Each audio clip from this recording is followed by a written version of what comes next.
नमस्कार, मैं हूं अनीता सिंह। आप देख रहे हैं खबर हिंदुस्तान। वक्त हो गया है आज के प्रमुख समाचार का। फिर से बदल सकता है मौसम का रुख। मौसम में एक बार फिर से बदलाव देखने को मिल सकता है। सोमवार को एक पश्चिमी विक्षोभ के उत्तर भारत में प्रवेश करने की संभावना है। इसके प्रभाव से राजस्थान पर एक प्रेरित चक्रवात भी बन सकता है। जम्मू कश्मीर में बुधवार से फिर बारिश के आसार। पश्चिमी विक्षोभ के प्रभाव के कारण फिर मौसम बदलने की संभावना। अगले 4 दिन तक कुछ स्थानों पर हल्की बारिश व हिमपात की संभावना है।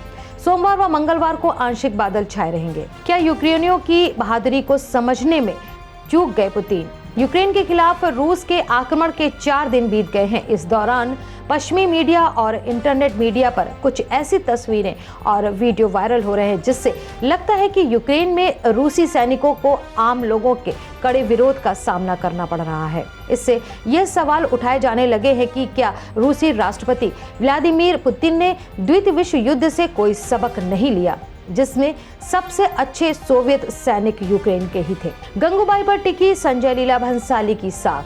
आलिया भट्ट स्टारर और संजय लीला भंसाली द्वारा निर्देशित गंगूबाई काठियावाड़ी शुक्रवार को सिनेमाघरों में रिलीज हुई और इसे दर्शकों और आलोचकों से शानदार प्रतिक्रिया मिल रही है।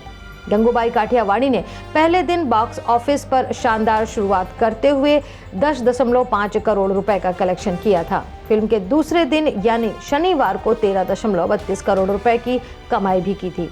अब तीसरे दिन का कलेक्शन भी सामने आ गया है। बेलारूस भेज सकता है रूस की मदद के लिए सेना। रूस की मदद के लिए पड़ोसी देश बेलारूस यूक्रेन में अपनी सेना भेज सकता है। सोमवार को एक शीर्ष अमेरिकी खुफिया अधिकारी ने यह जानकारी दी। पूर्ववर्ती सोवियत संघ का सदस्य देश बेलारूस यूक्रेन पर हमले के लिए सहायता प्रदान कर रहा है। अब तक उसने सीधे तौर पर जंग में भाग नहीं लिया है। वह रूसी सैनिकों को परोक्ष रूप से मदद कर रहा है। रघुराज प्रताप सिंह उर्फ राजा भैया के खिलाफ सपा प्रत्याशी के साथ मारपीट करने का आरोप। कुंडा विधानसभा क्षेत्र के रयापुर पोलिंग बूथ पर रविवार को मतदान के दौरान सपा प्रत्याशी गुलशन यादव के पोलिंग एजेंट को गाड़ी में भरकर उठा ले जाने और पीटकर गंभीर रूप से घायल करने के मामले में पूर्व मंत्री और कुंडा के निवर्तमान विधायक रघुराज प्रताप सिंह उर्फ राजा भैया के खिलाफ कुंडा कोतवाली में SC/ST एक्ट सहित विभिन्न धाराओं में मुकदमा दर्ज किया गया है। मणिपुर में वोटिंग जारी।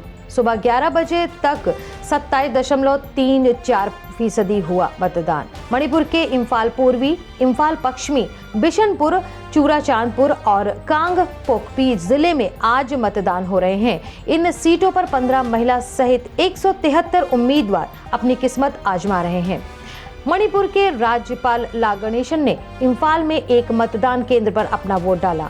राज्यपाल ने वोट डालने के बाद लोगों से कहा कि मैं मणिपुर के लोगों से अपील करता हूं कि वे अपने मताधिकार का प्रयोग करें, क्योंकि हमारे देश में लोकतंत्र प्रचलित है और लोकतंत्र की निशानी चुनाव है। मेट्रो स्टेशन पर ग्रिल में फंसी बच्ची CISF जवान ने दिलेरी दिखाकर बचाया। दिल्ली के निर्माण विहार मेट्रो स्टेशन पर रविवार शाम एक बच्ची सीढ़ियों की ग्रिल पर पहुंच गई, जिसके बाद में केंद्रीय औद्योगिक सुरक्षा बल के कर्मी ने उसे बचा लिया। इस घटना का वीडियो भी वायरल हो गया है। रविवार शाम लगभग 6 बजे निर्माण विहार मेट्रो स्टेशन पर एक बच्ची खेलते खेलते जमीन से लगभग 25 फुट ऊपर लगी 1 फुट से भी कम की रेलिंग की ग्रिल तक पहुंच गई। वहां पहुंचने के बाद जब उसे अपनी गलती का एहसास हुआ तो वो रोने लगी। उसने लौटने की कोशिश की लेकिन नाकाम रही। चिनैनी में भारी भूस्खलन के बाद जम्मू श्रीनगर राष्ट्रीय राजमार्ग बंद। चिनैनी के देवाल ब्रिज के पास समरोली इलाके में भारी भूस्खलन के बाद सोमवार को जम्मू श्रीनगर हाईवे यातायात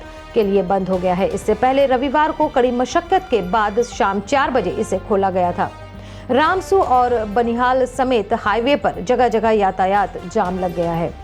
उधमपुर और रामबन में सैकड़ों की संख्या में वाहनों को रोक कर रखा गया है। 4 लेन राजमार्ग का निर्माण कर रही कंपनी को राजमार्ग को खोलने में कड़ी मशक्कत करनी पड़ रही है। राम रहीम फिर सलाखों के पीछे। गुरुग्राम में 21 दिन की पैरोल काटी। सुनारिया जेल में साध्वी यौन उत्पीड़न केस में सजा काट रहे राम रहीम फिर से सलाखों के पीछे पहुंच गए हैं। सोमवार को 11:52 पर गुरुग्राम पुलिस 21 दिन की पैरोल काटने के बाद राम रहीम को लेकर सुनारिया जेल पहुंची, जहां राम रहीम ने जेल अधीक्षक के सामने सरेंडर किया। उसे फिर उसी सुरक्षित बैरक में रखा गया है। पलामू में पुलिस नक्सलियों के बीच मुठभेड़। झारखंड के पलामू जिले के नौडीहा थाना क्षेत्र में एक पाल्हे तुर्कुन पहाड़ी पर रविवार देर शाम पुलिस और नक्सलियों के बीच मुठभेड़ हो गई। छतरपुर के अनुमंडलीय पुलिस पदाधिकारी अजय कुमार ने बताया कि मुठभेड़ में पुलिस बल को विशेष नुकसान नहीं हुआ है। कुमार ने बताया कि आज दोपहर में गश्त पर निकले पुलिस दल को नक्सलियों की उपस्थिति की सूचना मिली थी।